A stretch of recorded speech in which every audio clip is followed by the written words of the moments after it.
चा संदेश हा महत्त्वाचा आहे आणि आजचा जो संदेश आहे ज्याचा विषय जे आपण बघणार आहोत की आपला देवासोबत की नाही, आपण देवासोबत जे आपलं नातं आहे, आपण नातं पाळत आहोत किंवा आपण नात्यात किंवा संबंधात आहोत की आपण धर्मात आहोत, या गोष्टी आपण समजणार आहोत। आणि म्हणून माझी इच्छा आहे प्लस देवाची इच्छा आहे आणि त्यामुळेच देवाने हा संदेश दिला की तुम्हाला या संदेशाच्या शेवटी हा निर्णय घेणं आहे का मला धर्म पाळणं आहे की मला देवासोबतच्या ज्या गोष्टी, देवाचं जे नातं आहे ते करणं आहे आणि या दोघातला फरक काय आहे, या सगळ्या गोष्टी आपण समजणार आहोत। सगळ्यात आधी हे समजण्याच्या आधी तुम्ही कधी बघितलं का, मी जेव्हाही सेवेला जातो आणि लोकांसोबत हे सुरुवात करतो का देवाने कधी धर्म बनवला नाही, ते म्हणतात हो हे बरोबर आहे, पण का बरोबर आहे, का त्याचा मागचं तथ्य काय आहे, सत्य काय आहे, या सगळ्या प्रश्नाचं तुमच्यापाशी उत्तर असलं पाहिजे का देवाने धर्म बनवला नाही। याचा अर्थ काय होतं, प्रत्येक गोला हो हो आणि प्रत्येक गोष्टीला नाही नाही करू नका, म्हणून सत्यात या। आणि म्हणून या प्रश्नाचं पहिले आपण उत्तर घेणार आहोत। देवाने मनुष्याची किंवा तुमची पहिले निर्मिती यासाठी केली का देवाने काय केला, त्याच्या प्रतिरूपेचा मनुष्य बनवला। प्रतिरूपेचा मनुष्य म्हणजे काय, का तुम्ही देवाला जाणून घेणे, त्याचं जे चारित्र्य, त्याचे जे गुण, त्याची जे नीतिमत्वता, त्याचे ते पवित्रता, त्याचं जे प्रेम आहे ते तुमच्यामध्ये दिसणे, कारण त्याच्या प्रतिरूपेचा हा देवाने मनुष्य बनवला। याचा अर्थ काय की देवासोबत तुमची सहभागिता असली पाहिजे, याचा अर्थ काय की देवासोबत तुमचं नातं असलं पाहिजे। आणि यासाठीच म्हणजे ही गोष्ट कधीच विसरू नका का तुमची निर्मिती, कारण तुम्हाला हेच माहित नाही की माझं इंटेन्शन काय, मला देवाने कशासाठी बनवलं, तर देवाने मनुष्याला याच गोष्टीसाठी बनवलं का मनुष्याने देवाच्या वचनावर चालावं, देवाची प्रीती, त्याचं नीतिमत्व, त्याची पवित्रता, त्याच्याविषयी जाणून घेणे, त्याच्यासोबत सहवास असणे। आता मनुष्याने, जसं आपल्याला माहित आहे, मी तुम्हाला वचनातून शिकवलं, मनुष्याने काय निवडलं, मनुष्याने पाप निवडलं आणि त्याच्यामुळे काय झालं, हे नातं तुटलं। हे नातं जे आहे हे नातं तुटलं कारण देव पवित्र आहे आणि आता मनुष्याची देवासोबत सहभागिता राहू शकत नाही। म्हणजे ज्या गोष्टीसाठी तुम्हाला बनवलं, मागच्या आठवड्यात काय शिकलो आपण का पाप म्हणजे काय, उद्देश चुकणे। आपला आता मनुष्याचा उद्देश चुकला, ज्या गोष्टीसाठी तुम्हाला बनवलं। आता तुमचा उद्देश चुकल्यामुळे मनुष्य काय करतो, कारण तुमच्या मनात, प्रत्येकाच्या मनात आहे का कसा तरी देव माझ्यापासून आनंदित झाला पाहिजे, म्हणून जो पहिला व्यक्ती आदाम आणि हवा आहे यांनी काय केलं, यांची नग्नता किंवा यांचे पाप झाकण्यासाठी स्वतःचे कार्य केले। म्हणजे यांनी काय केले, झाडाचे पत्ते घेतले आणि यांच्या पापामुळे यांना कळलं की आपण नग्न आहोत आणि स्वतःला झाकलं। तेव्हा देव तिथे आला आणि देवाने मनुष्याला सांगितलं की या पत्त्या म्हणजे तुझ्या कार्यामुळे नव्हे। हे मी जे शब्द बोलत आहे सगळे लक्षात घ्या, तुम्हाला या सगळ्या गोष्टीचं उत्तर माहीत असणं आवश्यक आहे। देवाने म्हटलं आदामा तुझ्या कार्यामुळे नव्हे, तर देवाने काय केलं, एक कोकरू तिथे मारलं, तो निष्पाप जानवर मारण्यात आलं आणि त्याच्या चामड्याचे त्यांना वस्त्र दिले।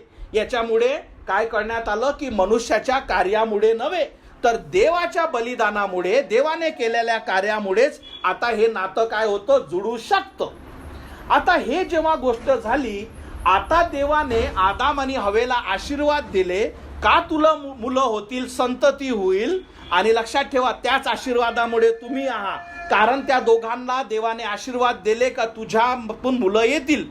आता हे सगळ्यात गोष्टी लक्षात ठेवा, यांना 2 मुलं झाले, पहिल्याचं नाव होतं आबेल, दुसऱ्याचं नाव होतं केन, हे 2 मुलं झाले। आता हे साहजिकच आहे, जो बाप देवासोबत सहभागी होता, जो पापामध्ये पडला, त्याने काय केलं असेल, आपल्या मुलांना सांगितलं, अरे केन इकडे ये, अरे आबेल इकडे ये, मी तुला देवाविषयी सांगतो का देव आमच्या संग किती चांगला होता आणि आम्ही पापात कसे पडलो आणि आमची देवासोबतची सहभागिता कशी तुटली आणि आम्ही आमच्या कार्यामुळेच देवाला आनंद करण्याचा प्रयत्न केला, पण देवाला ते मान्य नव्हतं आणि देवाने आमच्यासाठी बळी दिला आणि देवाने काय केलं, आमचे पाप झाकले। आता केन आणि एबेलला काय केलं, त्याच्या आई वडिलांनी ही गोष्ट सांगितली। आज तुम्ही जे आहात, तुम्ही पण केन आणि एबेल आहात का, कसे मी तुम्हाला सांगतो, कारण तुमच्यापाशी निर्णय आहे. तसे या दोन भावांपाशी सुद्धा निर्णय आहे. बरं, मला कळलं का देवाने माझ्यासाठी काय योजना आहे, आणि हे जे पाप आहेत आपले जे आहेत ते आपल्या कार्यामुळे नव्हे. तर आता या दोघांपाशी सत्य क्लिअर होतं. जसं आज या चर्चमध्ये तुम्हाला मी हे सत्य क्लिअर सांगत आहो. म्हणून मी तुम्हाला सांगितलं या संदेशाच्या दिवशी एक तुमच्यातला केन, ज्याला मराठीत काईन, आणि एक आबेल राहील. आता या दोघांचे मार्ग तुम्ही समजून घ्या. काईनाने काय केलं, ज्याला इंग्लिशमध्ये केन म्हणतात, त्याने म्हटलं अच्छा असं झालं आहे का, आणि देवाने काय सांगितलं, बळी द्यावा लागेल. मी ते नाही करणार, मी त्याच्यापेक्षा दुसरं काहीतरी करतो. तर काईनाने काय केलं, तो शेतकरी होता म्हणून त्याने काय केलं, सगळ्यात चांगलं त्याच्या शेतातले जे फळं आहे ते देवाला अर्पणासाठी आणले. त्याने काय केलं, ते देवाला अर्पणासाठी त्याने हे सगळ्या गोष्टी आणल्या.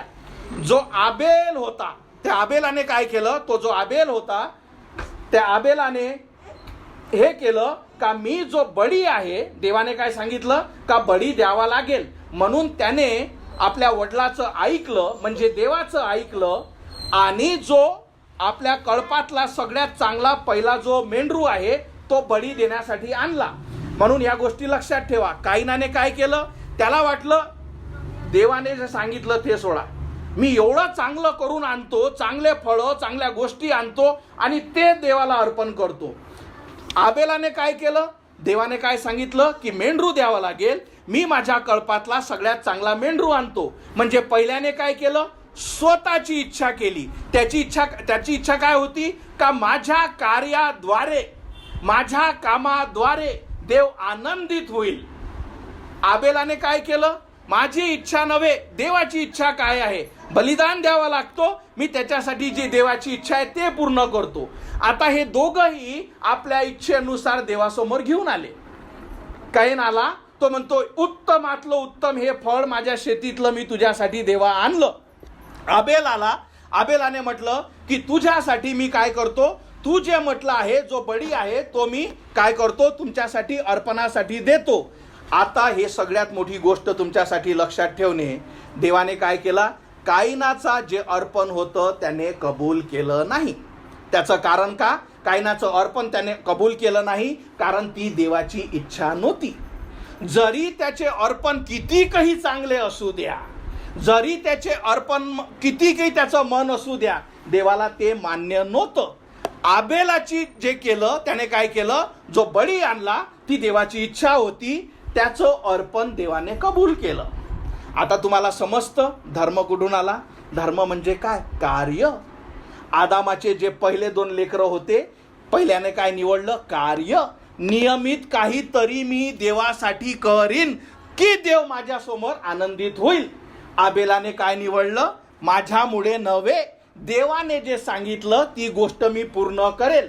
पुन्हा एकदा ही गोष्ट मी तुम्हाला सोपीरित्या सांगतो. आता समजा माझा मुलगा योहान आहे, त्याला मी म्हटलं योहान माझ्यासाठी 1 ग्लास पाणी आण, मी तहानलेला आहे. योहान गेला, पाणी काय नेता, त्याच्यासाठी फूल फळं मार्केटमधून चांगलं सामान आणतो. पप्पा हे तुझ्यासाठी आणलं. लिओन तुला काय सांगितलं होतं मी, त्याच्यात काय झालं, आज्ञाभंग. त्याने मी जे त्याने माझ्यासाठी काय आणलं फरक पडत नाही, मी काय सांगितलं होतं तुला.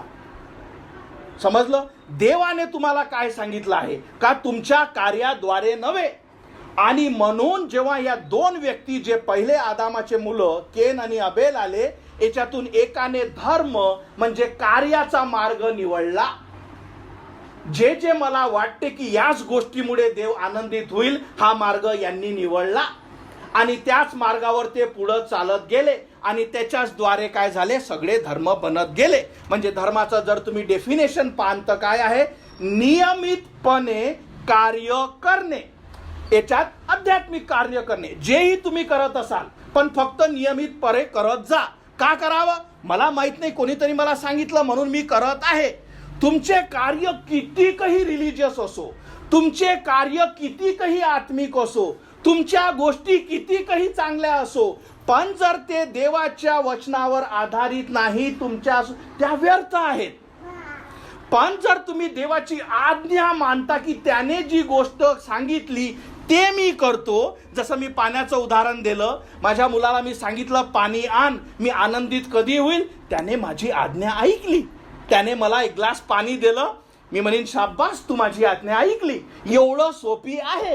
पण जर त्याने म्हटलं की नाही पाणी नाही, पण त्यासाठी अजून चांगल्या चांगले फूल फळं सगळं घेऊन येतो, त्याने काय केली, माझी इच्छा नव्हे तर स्वतःची इच्छा पूर्ण केली. का त्याला वाटलं की माझ्याच इच्छेमुळे सगळ्या गोष्टी होतील. आणि म्हणून तुम्हाला मी सांगितलं पाप म्हणजे काय, का देवाचं उद्देश तुमच्या जीवनात चुकणे. त्याने जे सांगितलं, त्याने म्हटलं की तुमच्या कार्याद्वारे नव्हे तर देवाच्या कृपेद्वारे तुम्हाला तारण मिळतं. म्हणून तुम्हाला सांगितलं की तुमच्यामध्येही दोन प्रकारचे लोक राहतील. या जगात दोनच प्रकारचे लोक आहेत. एक म्हणजे कार्य जे आहे मनुष्याची इच्छा, एक आहे देवाची इच्छा. आणि जे लोक देवाची इच्छा पूर्ण करतात त्यांनाच काय होतं, देव त्यांच्यावर आनंदित होतो. आणि म्हणून तुम्ही बघा की या सगळ्या गोष्टी या जगातल्या तुम्हाला काय, आता जर तुम्ही या गोष्टीवर तुम्ही समजल्या असेल, तुम्हाला समजलं असेल का ज्या दोघांनी सुरुवात केली आहे की नाही, प्रत्येक या जगातल्या व्यक्तीने काय केली, आपापली बाजू घेतली. एकाने कायनाची बाजू घेतली. बरं काय काय करावं लागते, हे करावं लागते, अशी प्रार्थना करावं लागते, हे ह्या म्हणजे जेही तुम्ही धार्मिक कार्य करत असाल, तुम्ही प्रत्येकाने काय केला, तुम्ही देवावर विश्वास नाही ठेवला, तुम्ही स्वतःच्या गोष्टीवर विश्वास ठेवलाय का मी हे करत आहे ना, मग देव आनंदित होईल ना माझ्यापासून. तुम्ही देवावर विश्वास नाही ठेवला. पण जो देवाच्या वचनावर विश्वास ठेवतो की माझ्या कार्यामुळे नव्हे, त्याने काय केलं, देवावर विश्वास ठेवला. म्हणून तुम्हाला आज मी काय समजून सांगितलं की जेव्हा मी तुम्हाला सांगतो की देवाने धर्म बनवला नाही, मग आला कसा, तर तुम्हाला समजतं की धर्म म्हणजे मनुष्याच्या स्वतःच्या गोष्टी करणे जे आपण नियमितपणे करतो, त्याला रिलिजियस ऍक्टिव्हिटी म्हणतात. आपण करत चालतो. का करतो माहित नाही, कोणीतरी समोरच्याने मला सांगितलं, मीही करत आहे. आणि म्हणून या गोष्टी खूप महत्वाच्या असणे म्हणजे सोप्या शब्दात धर्म म्हणजे की माझ्या ज्या इच्छा आहे, काय माझ्या ज्या स्पिरिच्युअल ड्युटी आहे त्या मी करणे, ज्याच्यामुळे मला असं वाटते का देव आनंदित होईल. पण देवाचं कार्य म्हणजे नातं म्हणजे का देवाची जी इच्छा आहे ते माझ्या जीवनात मी पूर्ण करेल. आणि म्हणून या दोघांचे काय झाले, मार्ग निघाले आणि या जगातल्या प्रत्येक व्यक्तीने आपापले मार्ग निवडले. पुढे आपण या गोष्टीकडे आपण पुढे लक्ष देऊ. आता प्रभू येशू ख्रिस्त, आता हे सगळे आपण वचनातून सुद्धा शिकू. प्रभू येशू ख्रिस्त जेव्हा या पृथ्वीवर इस्रायलमध्ये होता, तिथे सुद्धा एक धर्म होता. त्या धर्माचं नाव होतं यहुदी. हे जे यहुदी लोक आहे हे असे राहत होते. ठीक आहे, हा यहुदी धर्म होता. आणि प्रभू येशू ख्रिस्त त्यांच्या जवळ आला आणि देव त्यांना देवाच्या नात्याविषयी सांगत होता. हे लोक जे होते हे कट्टर धर्म पाळणारे लोक होते. आता येशू ख्रिस्त त्यांना सत्य सांगत होता, यासाठी का तुम्ही तुमच्या इच्छा नव्हे तर देवाच्या इच्छा तुम्ही तुमच्या जीवनात पूर्ण करा. आणि देवाने याच्यासाठी काय केलं, यांना काही गोष्टी सांगितल्या. आणि म्हणून जेव्हा प्रभू येशू ख्रिस्त यांच्या संग बोलला, आता तुम्ही धार्मिक व्यक्ती आणि देवासोबतचं संभाषण ऐका, ज्याच्यामुळे तुम्हाला अधिक सत्य समजेल. तर हे लोक जेव्हा देवाजवळ आले, पहिलं वचन, तेव्हा यरुशलेम शहरातून काही फरुशी व नियमशास्त्राचे शिक्षक येशूकडे आले व म्हणाले, म्हणजे हे काय होते, रिलिजियस लोक, सगळ्या गोष्टी आम्ही करतो, म्हणजे हे जे कपडे तुम्ही बघाल आम्ही वरून टिप टॉप आहो, सगळ्या गोष्टी आम्ही करतो. आणि म्हणून हे देवाजवळ काय आले, बोलण्यासाठी आले आणि म्हणाले, तुमचे शिष्य आई वडिलांनी घालून दिलेले नियम का पाळत नाही, कारण तुमचे शिष्य जेवणापूर्वी हात धुवत नाहीत. म्हणजे याच्यातून तुम्हाला समजतं का हे जे धर्म असतं ते काय, सगळ्या बाहेरील गोष्टी. अरे तू हात नाही धुतले, अरे तू हे नाही केलं, अरे तुमचे लोक असे काय करतात, तू स्वतःला देव म्हणून घेतो पण तुझे लोक तर हात धुतल्याशिवाय जेवण करून आले. समजलं, म्हणजे यांचा ह्या सगळ्या गोष्टी समजून घ्या. म्हणजे यांचा विश्वास काय आहे, आमच्या ज्या रूढी ज्या आम्ही परफेक्ट करत आहोत त्याच्यावर आमचा विश्वास आहे. समजलं, विश्वास देवावर नाही. पण बघा ना, मी किती परफेक्ट सगळ्या गोष्टी करत आहे, जे दान धर्म आहे मी परफेक्ट करत आहे, ज्याही गोष्टी तुम्ही करत असाल मी कधीच विसरत नाही, माझा उपास मी कधीच विसरत नाही, देवाचं नाव घेणं मी कधीच विसरत नाही. म्हणजे तुमचा विश्वास जर तुम्ही ऐकत असाल तर कशावर आहे, तुम्ही ज्या गोष्टी करता त्याच्यामुळे मला देव आनंदित झाला पाहिजे. म्हणून हे लोक काय म्हणाले, अरे तुझे लोक हाती धुवत नाहीत, आम्ही बघा किती चांगले आहे. पुढे येशूने उत्तर दिले, तुम्ही तुमच्या परंपरा चालवण्यासाठी देवाची आज्ञा का मोडता? म्हणून समजलं, आपण ज्याही धार्मिक गोष्टी करतो त्या यासाठी करतो कारण कोणी तुम्हाला सांगितलं. त्या परंपरा आहेत, आम्हाला दिल्या आहे, आम्हाला माहित नाही काऊन करायच्या, पण आम्ही रिलिजियसली करतो. आणि येशू ख्रिस्त म्हणतो का तुम्ही या गोष्टी ज्या करता त्या तुम्ही पण देवाची आज्ञा का मोडता? पुढे आपण बघू, कारण देवाने सांगितले आहे. आता येशू ख्रिस्त काय करत आहे? यांना एक नियम आठवून देत आहे, याच्यामुळे का तुम्हाला कळावं की तुमच्या कार्यामुळे नव्हे, जी समस्या आहे ते आतली आहे, म्हणजे हृदयाची आहे. ते आपण बघू. तुझ्या आई वडिलांचा मान राख आणि जो कोणी आपल्या आई वडिलांबद्दल वाईट बोलतो त्यास जीवे मारावे, अशी देवाची आज्ञा आहे. पण तुम्ही म्हणता, जो कोणी पित्याला किंवा आईला म्हणेल की मला तुझ्यासाठी जे काही देणे भाग होते मी ते देवाला अर्पण केले आहे, आणि हे देवाचे नियमशास्त्र तुम्ही मोडत आहात. म्हणजे देव काय सांगत आहे? अरे तुम्ही हात धुवा रे, हे करा रे, तसं करा रे, याच्यामुळे नव्हे. तुम्हाला समजत नाही का जे तुमचं अंतःकरण आहे ते वाईट आहे, तुमच्या अंतःकरणातल्या गोष्टी वाईट आहे. आणि देव त्यांना हे सांगण्याचा प्रयत्न करत आहे, तुमच्या परंपरेच्या तुम्हाला सांगितलेल्या या गोष्टीमुळे तुम्ही वाचत ना, या गोष्टी तुम्हाला कधीच देवाजवळ घेऊन जात नाही. पुढे देव म्हणतो, आणि म्हणून हे जे वचन आहे, हो की नाही, हे वचन खूप महत्वाचं आहे. वरून तुम्ही किती रिलिजियस किंवा मी किती रिलिजियस दिसतो, किती धार्मिक आहो, किती चांगला संदेश देतो, काहीच फरक पडत नाही. माझं अंतःकरण काय आहे हे तुम्हाला काय करतो, हे काय करतो देव जाणतो. म्हणून देव काय म्हणतो, अहो डोंग्यांनो, तुम्हाविषयी यशाया संदेष्टाने योग्य सांगितले होते. तो म्हणतो, हे लोक ओठांनी माझा सन्मान करतात पण त्यांचे अंतःकरण माझ्यापासून दूर आहे. म्हणून सगळ्या गोष्टी काय आहे? लिप सर्व्हिस, फक्त वरून आहे. म्हणून तुम्ही बघाल आज इकडेही प्रेज द लॉर्ड, जय येशू, सगळ्या मोठमोठ्याने गोष्टी, अंतःकरण इतकं वाईटाने भरलेलं आहे ते कधी दुरुस्त होत नाही. म्हणून देव त्यांना हे सांगण्याचा प्रयत्न करत आहे, अरे तुमच्या बाहेरील गोष्टीमुळे नाही रे, जे कायनाने मार्ग निवडला की माझ्या कार्यामुळे ते नाही रे, तर तुमचा जो समस्या आहे ते अंतःकरण आहे. जशी मी तुम्हाला एक उदाहरण देतो. समजा मला कॅन्सर झाला आणि मी तुम्हाला सांगितलं, अरे यार कॅन्सर झाला मला. मग तुम्ही मला विचाराल, मग काय डॉक्टरला भेटला का? नाही, डॉक्टरला कशाला भेटायला लागते? मी रोज आंघोळ करतो, चांगलं जेवण करतो, पौष्टिक आहार घेत आहे मी, तेव्हा मग याने काय होते? अरे मग कॅन्सर बरा होईल ना. अरे याने कसा कॅन्सर बरा होईल? तुला जो वैद्य आहे, जो डॉक्टर आहे, जो स्पेशालिस्ट आहे कॅन्सरचा, त्याला भेटावे लागेल. तुझ्या वरवरच्या आंघोळीनं तू बरा होत नाही, तुझ्या खूप जास्त पाणी पिल्याने तू बरा होत नाही. आणि म्हणून हे तुम्हाला शिकावं, हे समजणं आवश्यक आहे. जसं मी तुम्हाला सांगितलं, सैतान सगळ्या गोष्टी करतो, की नाही. आणि म्हणून हे खूप महत्वाचं आहे की तुम्हाला जाणणं की तुमचा रोग काय आहे, तुमची समस्या काय आहे. आणि देव यांना सांगत आहे की अरे हे काय करत आहात? तुम्हाला असं वाटत आहे की वरून मी या सगळ्या गोष्टी करत आहे याच्यामुळे देव आनंदित होत असेल, याच्यामुळे नव्हे. पुढे आपण बघू, कारण देवाने काय म्हटलं, ओठांनी माझा सन्मान करतात पण त्याचे अंतःकरण माझ्यापासून दूर आहे.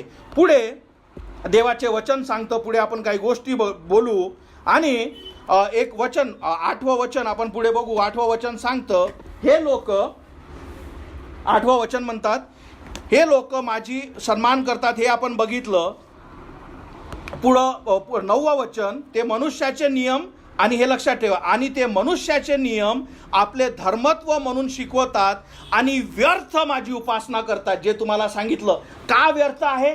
कारण फरक पडत नाही का तुम्ही किती रिलिजियस आहात, तुम्ही किती धार्मिक वागण्याचा प्रयत्न करत आहात, तुम्ही वरून किती चांगले धार्मिक कपडे घालत आहात, याच्यामुळे काहीच फरक पडत नाही. जे समस्या आहे ते अंतःकरण आहे, ती ठीक झालं पाहिजे. जो कॅन्सर आहे तो आत आहे, तो ठीक झाला पाहिजे. आणि पुढेचे वचन जे आपण बघू. आणि तेव्हा आता हे जे फरुशी लोक होते, आणि एक गोष्ट सांगतो, जेव्हा तुम्ही सत्य सांगता एखाद्या रिलिजियस व्यक्तीला, जो धार्मिकरित्या खूप चांगल्या गोष्टी करत आहे, त्याला या गोष्टी आवडत नाही. आणि म्हणून 11वं वचन, जे तोंडाद्वारे, आणि देव काय म्हणतो, 10वा वचन, तेव्हा लोकास आपल्या जवळ बोलावून त्यास म्हणाला, म्हणजे देवाने काय केलं, हे तुम्ही लोक, रिलिजियस लोक, तुम्ही ऐकत ना, आता जे देवाचे ऐकणारे तुम्ही माझ्याकडे या आणि मी तुला सांगतो, ऐका व समजून घ्या. 11वा वचन, जे तोंडाद्वारे आत जाते ते मनुष्यास अशुद्ध करीत नाही. त्यांची काय होती, का नाही हात धुतले पाहिजे, तशी तुमच्या ज्याही रूढी असेल तो म्हणतो की त्याच्याद्वारे अशुद्ध नाही, पण जे तोंडातून बाहेर निघते तेच मनुष्यात अशुद्ध करते. तुमच्या तोंडातून काय बाहेर निघते, जे तुमच्या हृदयाचे विचार असतात, ते गोष्टी आपण पुढे बोलू. नंतर शिष्य जवळ येऊन त्यास म्हणाले, पुरुषांनी जेव्हा हे ऐकले तेव्हा ते रागावले, आपणाला कळले काय? पण त्याने उत्तर देऊन, येशू ख्रिस्ताने त्यांना उत्तर दिले, प्रत्येक रोप जे माझ्या स्वर्गातील पित्याने लावले नाही ते उपटले जाईल. म्हणजे जर ते देवाने सांगितलं नाही, म्हणून ही गोष्ट सगळ्यात मोठी लक्षात ठेवा, जर जे तुम्ही करत आहात ते देवाच्या वचनात नाही, देवाच्या नियमात नाही, म्हणजे ते रोपटं देवाने लावलं नाही, ते काढण्यात येईल, ते काय करण्यात येईल, उपळण्यात येईल. तीच गोष्ट टिकेल जी देवाने सांगितलेली तुमच्या जीवनात तुम्ही कराल.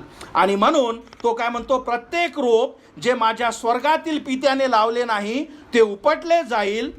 आणि 14वा वचन, त्यांना जाऊ द्या, ते आंधळे वाटाडे आहेत, जर एका आंधळ्याने दुसऱ्या आंधळ्याला वाट दाखवण्याचा प्रयत्न केला तर दोघेही खड्ड्यात पडतील. आणि ह्याच गोष्टी होतात. आपल्याला जे तुम्हाला मी मेंढरं शिकवले होते, आपण काय आहोत, मेंढरासारखे. मेंढरं काय करतात, तसं केल्यानं तसं होते का, काहीच डोक्याचा वापर नाही, आणि आपण त्याच्याच मागे काय करतो, पळत जातो. आणि म्हणून हे खूप महत्वाचं आहे. बसा तिथं बसा, तुम्ही शांत बसा, थोड्या वेळात चर्च होऊ द्या.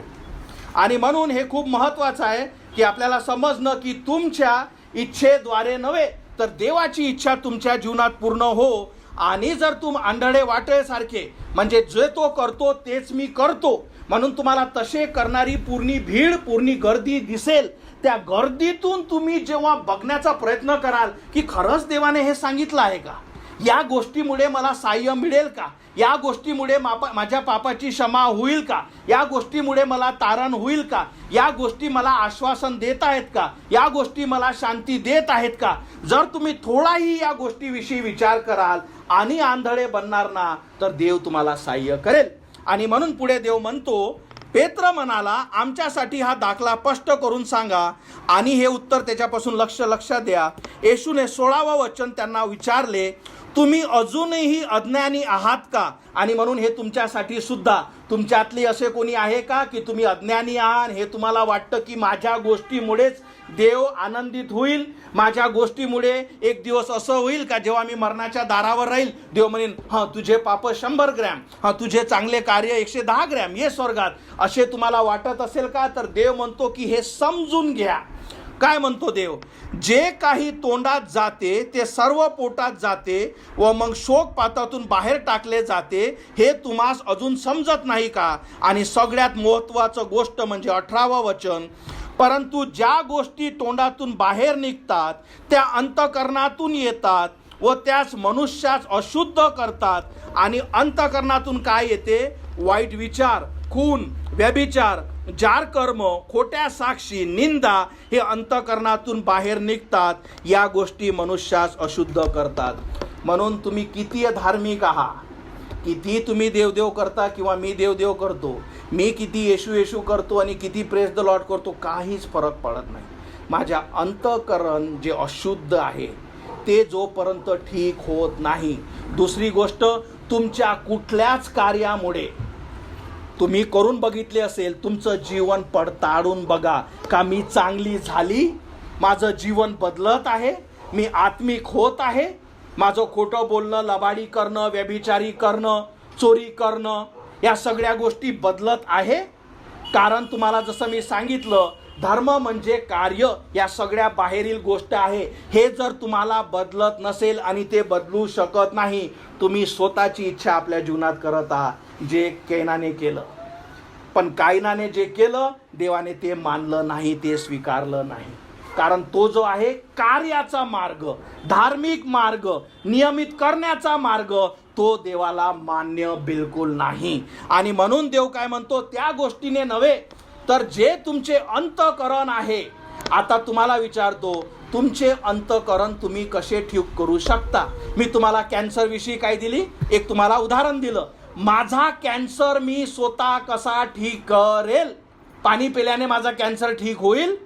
आंघोळ केल्याने माझा कॅन्सर ठीक होईल? चांगलं पौष्टिक जेवल्याने माझा कॅन्सर ठीक होईल? धार्मिक कार्य केल्याने माझा कॅन्सर ठीक होईल? नाही. तर मला डिसिजन, निर्णय घ्यावा लागेल का योग्य वैद्याकडे मी जाईल, त्याला माझी समस्या सांगेल, तो माझ्यावर कार्य करेल, तो मला योग्य दवा देईल आणि मी बरा होईल. तसंच जेव्हा तुम्हाला कळतं की माझं अंतःकरण वाईट आहे, जेव्हा तुम्हाला कळतं की माझ्या कार्याद्वारे नव्हे, आणि तेव्हाच देवाने तुमच्यासाठी काय केलं, एक सुंदर कार्य केलं. देवाने काय केलं, आपला एकुलता एक प्रभू येशू ख्रिस्त दिला. यासाठी का जो कोणी त्यावर विश्वास ठेवतो. त्याच्यावर विश्वास कधी ठेवाल तुम्ही? जेव्हा तुम्हाला कळेल की माझे कार्य नव्हे, माझ्या गोष्टी नव्हे, हे जे अंतःकरण, हे जे वाईट आहे, हे कधीच मी स्वतः बदलू शकत नाही. मी तुम्हाला सगळ्यात मोठी साक्ष देतो. ख्रिस्ती धर्मात मी होतो, 38 वर्ष होतो. तुमच्यातला एकही माझ्यासारखा धार्मिक नसेल. मी चर्चमध्ये होतो, माझे दान हजाराने होते. मला नाही वाटत तुमच्यातला कोणी हजाराने दान देत असेल. माझे सगळे कार्य जोरदार होते. मला चांगल्या म्हणजे सगळ्या गोष्टी, म्हणजे जे तुम्ही म्हणाल सगळं काय करत होतो, एक ख्रिस्ती चर्चमध्ये धार्मिक कार्य करत होतो. आता मी माझ्याविषयी तुम्हाला खोटी साक्ष देईल का? पण आता माझं अंतःकरण तुम्हाला मी सांगतो. माझ्या अंतःकरणात तुम्ही जेवढे पाप केले नसतील त्या सगळ्या गोष्टी, कारण प्रत्येक व्यक्ती पापी आहे. फक्त फरक आहे कबूल कोण करतो. कारण जो कबूल करतो तो वाचवल्या जातो.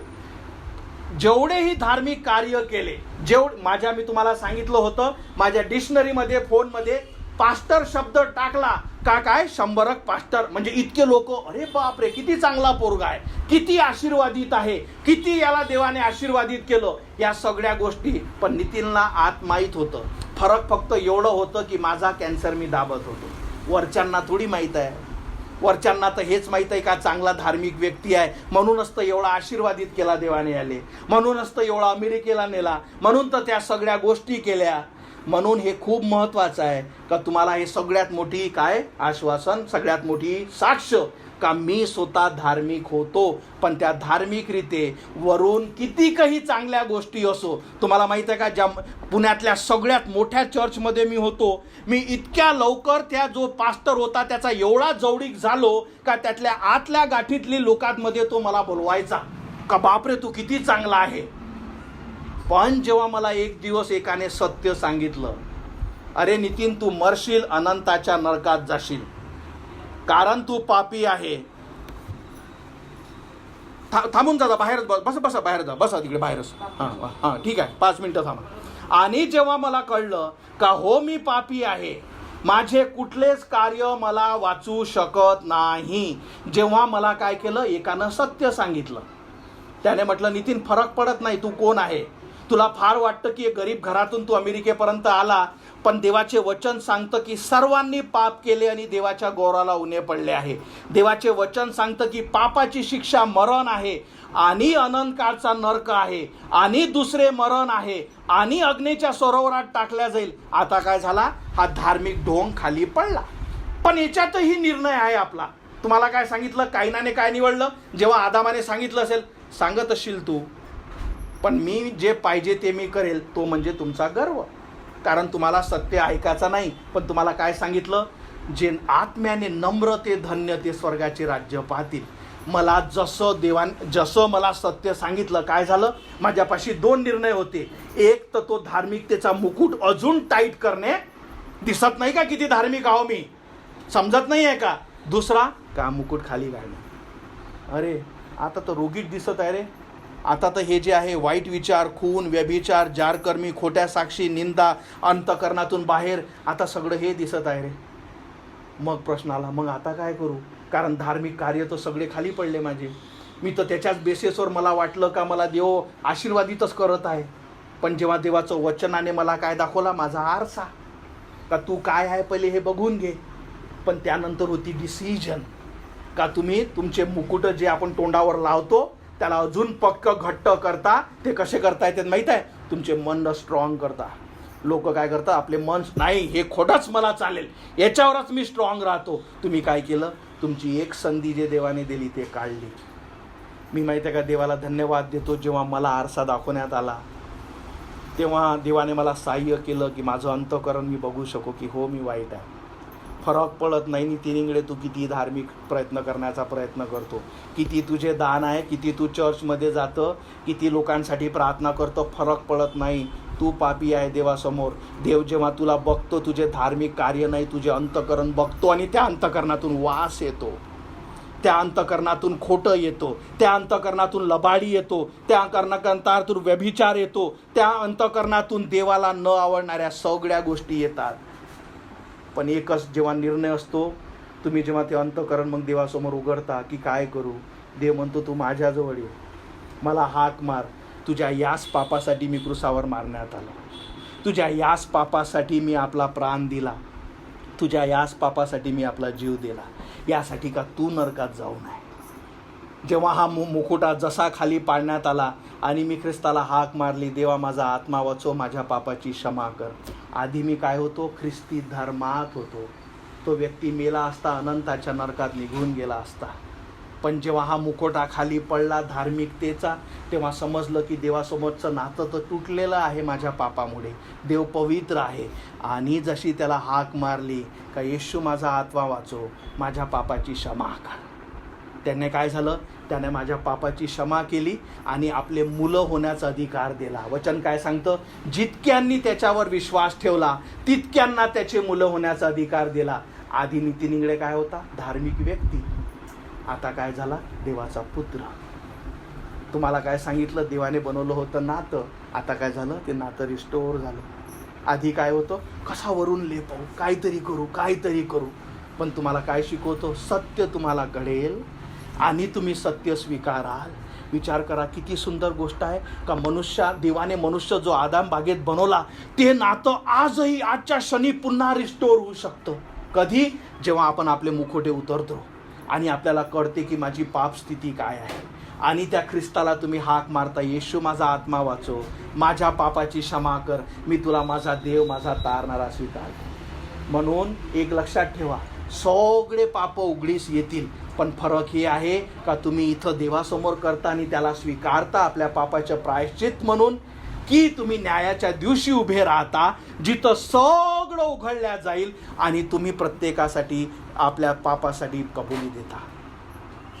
म्हणून मी तुम्हाला सांगितलं, देवाने कधीच धर्म बनवला नाही, ख्रिस्ती धर्म देवाने बनवला नाही.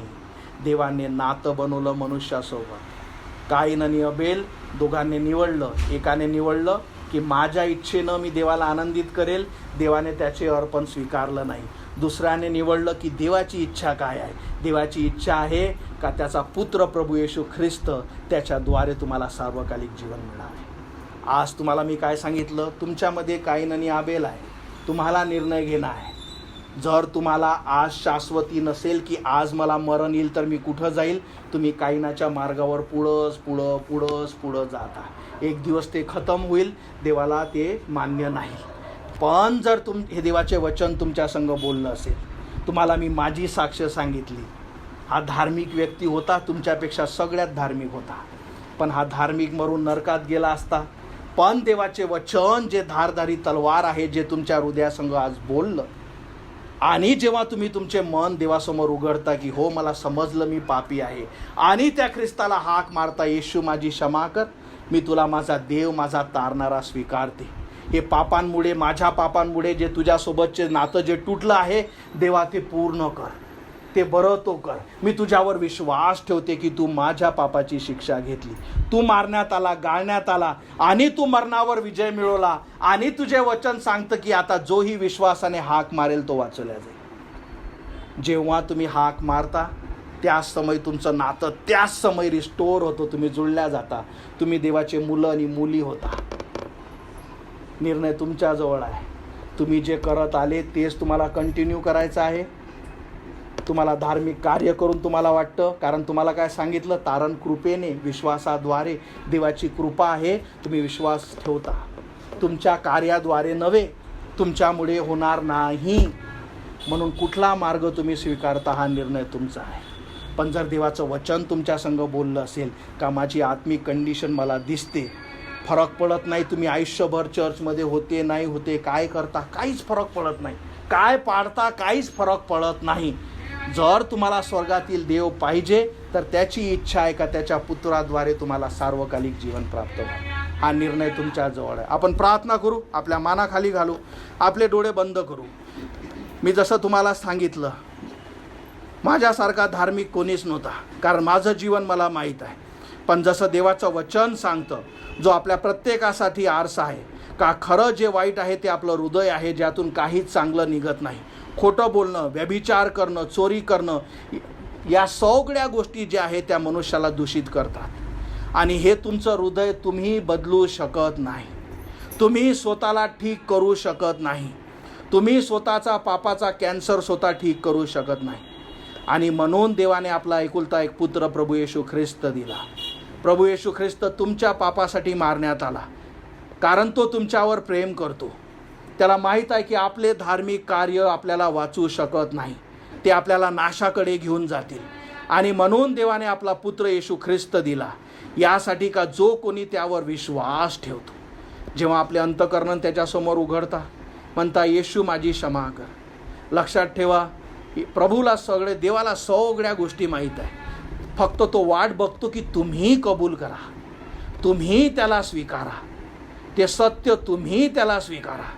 आणि जेव्हा तुम्ही विश्वासाने त्याला हाक मारता, म्हणता येशू माझा आत्मा वाचव, माझ्या पापाची क्षमा कर. मी आजपर्यंत सगळे धार्मिक कार्यात विश्वास ठरत बसली, पण याच्यामुळे मला कधीच शांती मिळाली नाही, याच्यामुळे मला कधीच आशा मिळाली नाही, प्लस याच्यामुळे माझं जीवन कधीच बदललं नाही, तर ते अधिक आणि अधिक वाईट होत गेलं. आज परमेश्वरा तुझं वचन माझ्या हृदयासंग बोललं आहे. मला कळते की तुझ्यासमोर मी दोषी आहे, कारण मी तू सांगितलेल्या सगळ्या आज्ञा मोडल्या आहे. मी माझ्या जीवनात खोटी बोलली, मी माझ्या जीवनात लबाडी केली आहे, व्यभिचार केला आहे, चोरी केली आहे. देवा तुझ्या विरुद्ध मी बोलली आहे. होय परमेश्वरा, तुझं नाव व्यर्थ मी घेतलेलं आहे. सगळे पाप परमेश्वरा माझ्या जीवनात आहे, कारण माझं हृदयच वाईट आहे. देवाचं वचन सांगतं की सर्वांनी पाप केले आणि देवाच्या गौराला उणे पडले, एकही खरा नाही. आणि म्हणून देवाने आपला एकुलता एक पुत्र पाठवला, कारण पापाची शिक्षा मरण आहे, जे अनंतकाळचा मृत्यू आहे, जो नरकात आहे, त्यातून वाचवण्यासाठी देवाने आपला पुत्र पाठवला. कारण तुमच्या आणि माझ्या कार्यामुळे नव्हे, तर देवाने जे क्रूसावर केलं आणि प्रभू येशू ख्रिस्त पवित्र जीवन जगला. विचार करा किती सुंदर आहे की स्वर्गातील देव त्याने तुमच्यासाठी, वचन सांगतं की जेव्हा आपण पापात असताना ख्रिस्त आपल्यासाठी मरण पावला. तो तुमच्यासाठी या पृथ्वीवर आला, तुमच्यासाठी मारण्यात आला, गाळण्यात आला. जेव्हा तो क्रूसावर मरत होता, या खोलीतला प्रत्येक लहानापासून मोठा व्यक्ती त्याच्या नजरेत होता. त्याला माहीत होतं की हे व्यक्ती एक दिवस मरतील आणि अनंताच्या नरकात जातील, यांच्या पापाची क्षमा होणं आवश्यक आहे. तुमच्यासाठी प्रभू येशू ख्रिस्त क्रूसावर मारण्यात आला. पण जेव्हा तुम्ही या गोष्टीवर विश्वास ठेवत ना, देवाच्या एकलो त्या पुत्रावर तुम्ही विश्वास ठेवत ना, त्याच्यासारखं दुसरं मोठं पाप नाही. पण जोही विश्वासाने हाक मारतो, हो येशू माझी क्षमा कर, मी विश्वास ठेवते मी पापी आहे, मी विश्वास ठेवते माझ्या पापाची शिक्षा मरण आहे, पण मी विश्वास ठेवते की तू माझ्या पापासाठी मारण्यात आला. क्रूसावर तू आपलं शरीर माझ्यासाठी मोडलं, आपला प्राण माझ्यासाठी दिला, आपलं पवित्र रक्त माझ्या पापाची क्षमा होण्यासाठी सांडवलं. होय प्रभू, या सुवार्तेवर मी विश्वास ठेवते. होय प्रभू, माझी क्षमा कर, माझा आत्मा वाचव, मला नरकात जायचं नाही. जे पापांमुळे परमेश्वरा माझं नातं परमेशू तुझ्यासमोर जे तुटलेलं आहे परमेश्वरा, होय प्रभू, त्यापासून मला तू वाचव. तुझे वचन सांगतं की जोही विश्वासाने हाक मारेल तो वाचेल. होय प्रभू, मी आज तुला हाक मारत आहे. आज तू या चर्चमध्ये या संदेशासाठी आणलंस, यासाठी परमेश्वरा का मला जीवनाचं सत्य कळावं, की माझा आत्मा वाचावा, की माझ्या कार्यामुळे नव्हे, माझ्या धार्मिकतेमुळे नव्हे, तर परमेश्वरा तुझ्या जे क्रूसावर केलं त्याच्यामुळे मला तारण आहे. होय प्रभू, तुझे मुलं होण्याचा मला अधिकार दे, माझा आत्मा वाचव. जेव्हा तुम्ही विश्वासाने त्याला हाक मारता, जसे मी तुम्हाला माझी साक्ष सांगितली, मीही धार्मिक होतो, पण आतून हृदय देवापासून फार दूर होतं. तुमच्या वरील कार्यामुळे देव आनंदित होत नाही, पण देवाची इच्छा जेव्हा तुम्ही तुमच्या जीवनात पूर्ण कराल, त्याच समय तुमचा आत्मा वाचवल्या जाईल, जीवनाचं सत्य तुम्हाला कळेल. तुम्ही त्या ख्रिस्ताला हाक मारा, म्हणा, येशू मी विश्वास ठेवते तू देवाचा पुत्र आहे. मी विश्वास ठेवते परमेश्वरा की तू माझ्यासाठी मारण्यात आला, गाळण्यात आला आणि तिसऱ्या दिवशी तू मरणातून विजय मिळवला. मी या सुवार्तेवर विश्वास ठेवते. माझ्या हृदयात ये, माझा आत्मा वाचव, माझं जीवन बदल. मला त्या पापात जगायचं नाही, मला नरकात जायचं नाही. माझं जीवन बदल, पवित्र जीवन जगण्याचं, योग्य जीवन जगण्याचं. होय परमेश्वरा, मला तू सहाय्य कर. जेव्हा तुम्ही तो निर्णय आपल्या हृदयात घेता, त्या ख्रिस्ताला तुम्हाला वाचवण्यासाठी हाक मारता, येशू धावून येईल, तुम्हाला वाचवेल. पण कधी? जेव्हा निर्णय तुम्ही घ्याल. आज हे वचन, आजचे संदेश तुमच्या संग बोललं असेल, देवाने तुम्हाला याच गोष्टीसाठी पाठवलं. तुम्हाला वाटत असेल की मी सहज, मला बोलावल्यामुळं मी आली. नाही, देवाची इच्छा आहे का तुम्ही सत्य ऐकावं, देवाची इच्छा आहे का तुम्हाला सत्य कळावं, देवाची इच्छा आहे का तुम्ही सत्य स्वीकारावं. आणि जेव्हा तुम्ही विश्वासाने त्याला हाक मारता, म्हणता, येशू माझ्या हृदयात ये, माझ्या पापाची क्षमा कर, मी तुला माझा देव, माझा तारणारा स्वीकारते, मला तू वाचव. ही छोटीशी प्रार्थना जेव्हा विश्वासाने अंतकरणाने करता, वचन सांगतो, जो अंतकरणाने विश्वास ठेवतो, मुखाने कबूल करतो, तो वाचवल्या जाईल. येशू म्हणतो, मी खऱ्यांसाठी नव्हे तर जे पापी आहेत त्यांना तारावयास मी आलो आहो. आणि जर आजच्या संदेशाद्वारे तुम्हाला कळलं असेल का तो पापी मी आहे ज्याच्यासाठी येशू ख्रिस्त वाचवायला आला, त्याला हाक मारा आणि तो तुम्हाला वाचवेल. हालेलुया. धन्यवाद मानतो येशू, गौरवितो, धन्यवाद देतो आजच्या दिवसासाठी. धन्यवाद मानतो आजचा संदेश, आजचं वचन तू दिलं.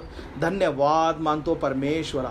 होय प्रभू, तुझा संदेश ऐकण्यासाठी जे प्रियजन तू पाठवले, त्या प्रत्येकाला तू आशीर्वादित कर. प्रार्थना करतो प्रत्येकाच्या जीवनात तू कार्य कर. ज्याने अजून ही डिसिजन, ज्याला अजून हे सत्य समजलं नाही, त्याला प्रभू सहाय्य तू कर. कारण सैतानाची इच्छा आहे परमेश्वरा की प्रत्येकाने अंधारात राहावं. होय प्रभू, पण तुझी इच्छा आहे परमेश्वरा की प्रत्येकाने प्रकाशाला निवडावं. प्रभू, मार्ग, सत्य आणि जीवन तूच आहे. जीवनाचा प्रकाश तू आहे माझ्या राजा. होय प्रभू, सार्वकालिक जीवन तुझ्यापासूनच आहे. जीवनाचा शब्द तू आहेस, जीवनाचं दार तू आहेस.